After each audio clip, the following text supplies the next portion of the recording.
D'écouter Nicolas Bedos qui nous rejoint et qui va nous raconter le récit délirant de sa semaine mythomane.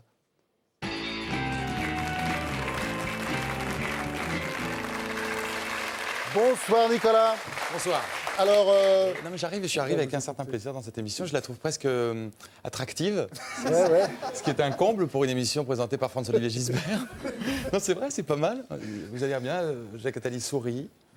Même le réac est plutôt sympa. ouais, c'est un faux. Lundi, On l'a beaucoup cherché. Hein. lundi, une semaine mythomane et un peu indécente. Lundi, gros coup de cafard face à mon relevé de compte. J'ai beau m'agiter depuis l'adolescence, un coup de précocité ostentatoire, de scénarios pour la télé, intime ou franchement racoleur. J'ai beau avoir rempli quelques salles de théâtre, poussant le vice narcissique jusqu'à m'exprimer devant vous chaque vendredi soir.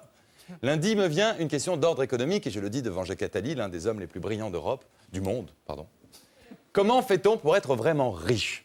J'entends par là cette fortune qui me permettrait enfin d'agrandir d'une ou deux pièces mon minable 125 mètres carrés de la rue de Rivoli, de n'être point obligé de vendre ma Jaguar pour m'offrir une Bugatti et de m'autoriser enfin l'écriture d'un théâtre de recherche, pendant quelques années, un théâtre audacieux avec bébés en cire poignardés par des intermittents furibards, défécation à tendance politique sur les tréteaux enflammés du festival d'Angers.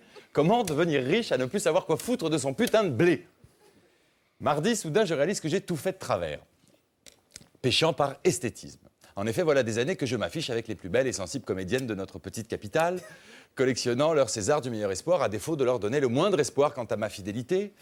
Mardi, je fais le compte. Oui, grâce à elle, j'ai connu l'amour et le désir paroxystique. Oui, grâce à elle, j'ai voyagé parfois gratis, de festival en festival, m'incrustant à leur côté pendant qu'on les photographiait. Oui, j'ai bénéficié de certaines de leurs relations, me faisant prêter des slips signés Karl Lagerfeld et arranger ma calvitie décente par le coiffeur perso de Monica Bellucci. D'accord, j'ai ramassé les centaines de bouquets de fleurs qui grouillaient dans leur loge de théâtre, les revendant le soir même place des Ternes. Bref, j'ai profité à mort des avantages du cœur, mais non d'un cul, rien à côté de notre Dieu à tous, François-Marie Bagné. Du coup, mardi, je décide de m'attaquer à une toute nouvelle clientèle, certes moins photogénique, mais tellement plus spirituelle que nos jeunes névrosés aux dimensions paradisiaques qui remplissent les magazines et jamais nos garde-meubles. Mardi, je me coiffe en arrière, façon années 50, réveillant l'éventuelle nostalgie de mes proies à venir, et je m'installe au bar du Fouquet's, à l'endroit précis où un soir de victoire, notre cher président avait mixé tout le gratin du CAC 40, lui qui a bien compris que ce n'est pas aux barons et autres montanas truffés de sublimes jeunes modeuses qu'on assure son avenir. Mercredi, après m'être pris un râteau par 3 comtesses tuberculeuses et une fringante héritière de 74 ans qui portait très bien le fauteuil roulant, je décide, comme Bagné en son temps, de sortir mon appareil photo et mon bloc à dessin, faisant poser toutes les sorcières visonnées devant mon objectif. La méthode fut payante au sens propre, car jeudi, me voilà balançant des saillies drôlatiques datant du 19e au bras d'une certaine madame de Reitweiler, 60 millions d'euros au compteur, veuve à 4 reprises, plus méchante que Zemmour et Nolo réunis, et assez charitable pour me dispenser de dormir avec elle. Jeudi, je suis blindé d'oseille, elle me refile ses Picasso, je lui fais l'amour avec des mots, critiquant son entourage, la peignant de dos, c'est-à-dire sous son meilleur profil. Je passe de l'hôtel Raphaël au Bristol avec escale au Georges V, je dégueule mon caviar au petit-déj, les yeux noyés dans le champagne afin d'oublier la lettre de rupture qu'une jeune comédienne au chômage vient de m'envoyer prétendant que j'ai changé. Vendredi, à la demande de la vieille peau, qui ne tolère aucun refus, je couche carrément avec son neveu, son fils et son conseiller financier, moi qui ne suis pourtant pas plus homosexuel que David Douillet.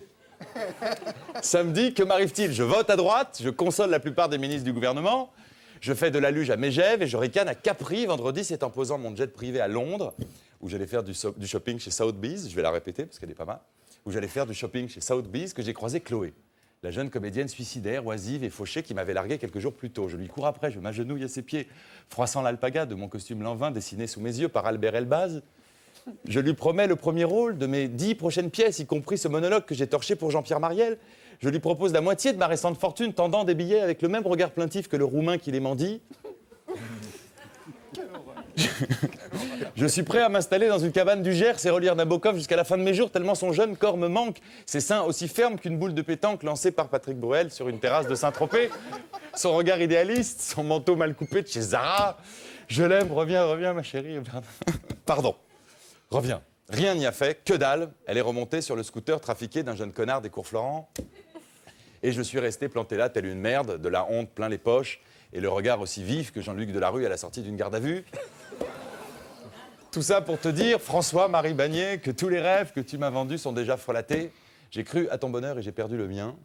Il ne me reste plus qu'à espérer que la vieille Reitweiler ne me couchera sur son testament plutôt que dans le plumard de ses meilleurs amis et que jamais sa vilaine progéniture n'ira m'intenter un procès pour abus de confiance. Car, comme disait l'abbé Pierre, ici présent, le seul procès qui mérite d'être fait reste celui de notre propre avidité. Amen. Voilà, pour moi, ce fut une semaine de merde, alors imaginez ce que je pense de la vôtre. Merci Nicolas. Alors avec vous, à chaque fois on craint le pire, mais c'est toujours le meilleur. Je rappelle les titres de vos livres. 3 bons livres.